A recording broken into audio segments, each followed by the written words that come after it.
Krishna. My name is Ankita Mishra, and today I'm going to be doing a presentation on A.C. Bhaktivedanta Swami Prabhupada, a brief history. So we're going to start out with the fast facts. He was born in Calcutta, Bengal on the day after Krishna Janmashtami. He was empowered by Lord Nityananda Prabhu. And the amazing thing is that he slept only for 3 hours out of any 24 hours. He founded the famous ISKCON community in New Vrindavan, West Virginia. And this is really astonishing. In 12 years, that's like 85% of my lifetime, he circled the globe 14 times on tours that took him to 6 different continents. Does anyone know how many continents there are in total? Sure. 7 continents. Yeah. So he went to all the continents except for Antarctica. Obviously because there's no one living there, but he was a great supporter of Mahatma Gandhi.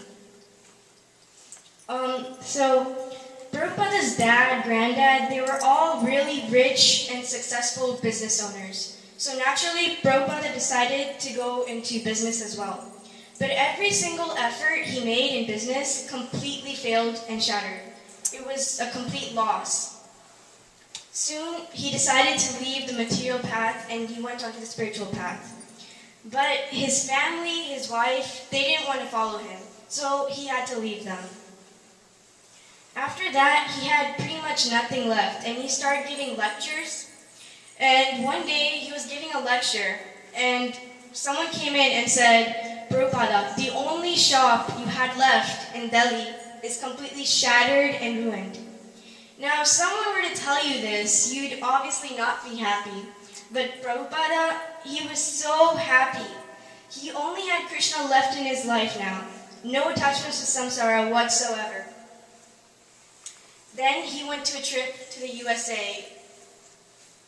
And he went because his guru, Srila Bhaktisiddhanta Saraswati Thakur, instructed him to go to the Western world and propagate Krishna consciousness. Propagate basically means to spread out or give away, and that's exactly what he did coming over here. And one of the external reasons he did this was because he was really good in English. But as I said, this is just an external reason. And the really astonishing thing is that he only brought 40 rupees with him. Today, 45 rupees is $1. So 40 rupees today would be about 80 cents. But back then, it was $5. But can you imagine coming to a foreign place with just $5 in hand? Like, would you be hopeful for success or not? But he was so, it's just amazing. Optimistic. Yeah, he was so optimistic. And he had so much faith in Krishna, in his guru, in his mission.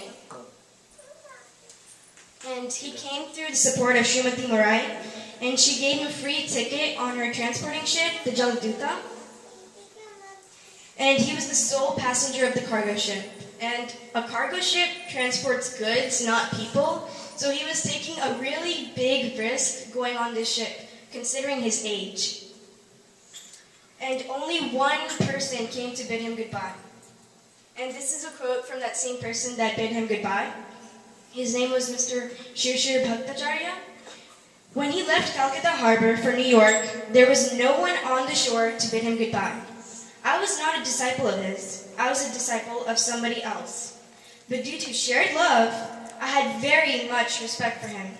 So, I was the only person standing on the shore to bid him goodbye.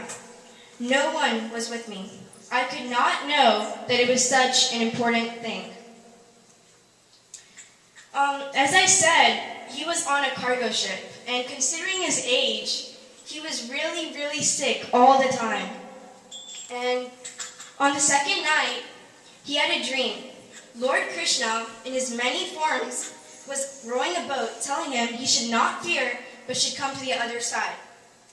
After this dream, he felt reassured of Lord Krishna's protection, and the violent attacks did not reoccur. And you can see his dream illustrated at the right. You can see the many forms of Krishna. I'll just point out some. There's Kalki, there's Ram, there's Chaitanya Mahaprabhu, there's Narasimhadev. Almost all of them. His arrival to America is celebrated yearly on Boston's Commonwealth Pier, and basically what they do at the celebration is they have a really big Sankirtan in his honor. The most famous place he visited was Brooklyn, New York. The mission of Srila Prabhupada.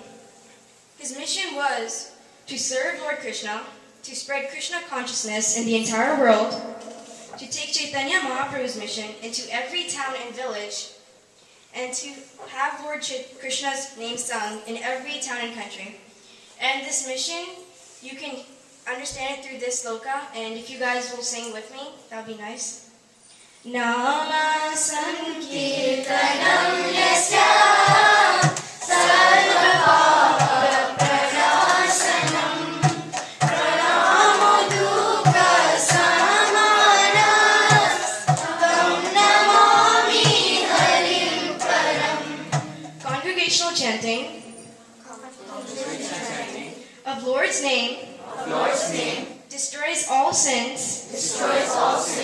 Offering pranam to him, relieves all material sufferings.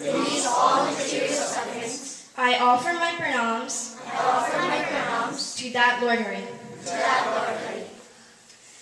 Okay, this is one of the most famous things he's known for, and this is ISKCON. He founded ISKCON in 1966 in New York.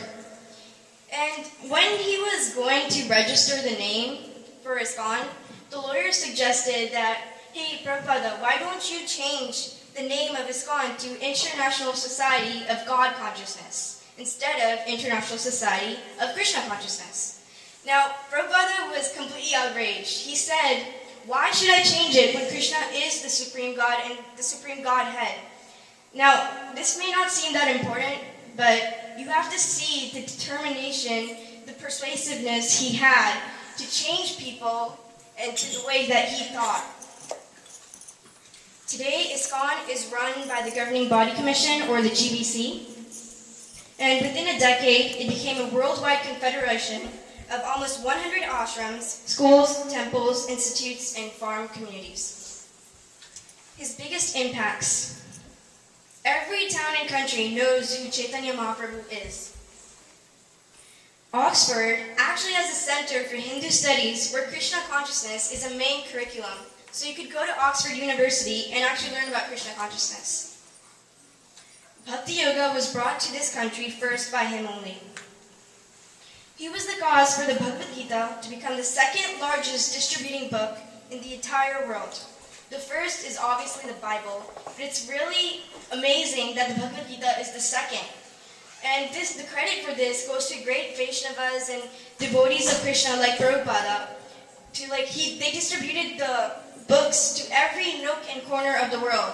Actually, people even say that if you go to the moon, then you'll have devotees selling books over there as well. That's how great they are at distributing. And his accomplishments. He built 108 temples in just 10 years. That's more than one temple a year. He was one of the most successful people in his retirement age, according to Forbes magazine. He was the founder of ISKCON. He was the first guru to transform the most ungrateful people, the hippies, to the topmost devotees. The hippies did everything. They did drugs, they did intoxication, they did meat eating, everything. But he changed them into the topmost devotees. He translated and distributed many scriptures, as I said. And no other guru could convert Westerners into an Eastern religion. He was the only one who could do so. This is a quote from Atal Bihari Vajpayee. He was the former Prime Minister of India. If the Bhagavad Gita, the holy text of the Hindu traditions, is printed in millions of copies in scores of languages and distributed in all nooks and corners of the world, the credit for this sacred service goes chiefly to ISKCON. For this accomplishment alone, Indians should be eternally grateful to the devoted spiritual army of Swami Prabhupada. The arrival of Bhaktivedanta Swami Prabhupada in the United States in 1965 and the particular popularity his movement gained in a very short span of just 12 years must be regarded as one of the greatest spiritual events of the century. These are some quotes that I found on a site, and basically what they do, they take a Prabhupada's quote and they illustrate it and they make a new one every day. And these quotes are really illustrated in a nice way, so it's quite amazing that they can produce quotes so fastly. We are not the body. We are spiritual beings trapped in the body. Our real interest lies in understanding this simple fact. This is from the Srimad-Bhagavatam. Only a person whose eyes are smeared with the ointment of love can see the beautiful form of Sri Krishna. This is from the Bhagavad Gita. Krishna is present everywhere, not only within the universe, not only within the hearts of all living entities, but also within every single atom. The Lord is the bestower of all benediction. If someone gives something to the Lord, he is not the loser. He is the gainer by 1,000,000 times. This is from Krishna, the Supreme Personality of Godhead. This is a quote that I found from this book, just as I've shown you by His Divine Grace, Isi Bhaktivedanta Swami Prabhupada. And it's just a collection of all his most important quotes. If you guys want to check this out after class, I can let you. And this quote was my favorite from the whole book, and it says, "Have Sankirtan, all Europeans, Americans, Africans, United Nations under Chaitanya Mahaprabhu's flags. Do everything just as I have shown you. It is possible. This is the real United Nation. You try under the protection of Chaitanya Mahaprabhu, and things will be successful. Others will simply waste their time and be disappointed. They will change from one body to another and suffer." And right now we're going to do a Sankirtan, and I'm going to try and sing it in the way that Prabhupada sang it. It's slightly different from the way that we usually sing, so you guys can just repeat after me. So you know this song, Jai Radha Madhava? Jai Radha Madhava Kunja Bihari. Jai Radha Madhava Kunja Bihari. Jai Radha Madhava Kunja Bihari. Jai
to you guys is, why are we so grateful to Srila Prabhupada? Anyone can answer this. There's no right or wrong answer. Well, because he brought Krishna consciousness and he created, he founded ISKCON. Yeah. Any others? And he translated the book, the yeah, holy books. Yeah. Anyone wants to build on that? He brought the Srimad Bhagavatam to every nook and cranny of the 7 continents. Mm-hmm. He helped us understand Krishna better. Exactly. Anyone else? Julia? Okay. He brought bhakti to the world. Exactly. Good job. Yeah. Yes, that was very significant. Yes. Okay. This is my bibliography, and the second site is the site where I found all the quotes. If you guys want to check that out, that's pretty cool. And the most important site that I used was GokulBhajan.com, thanks to Master G.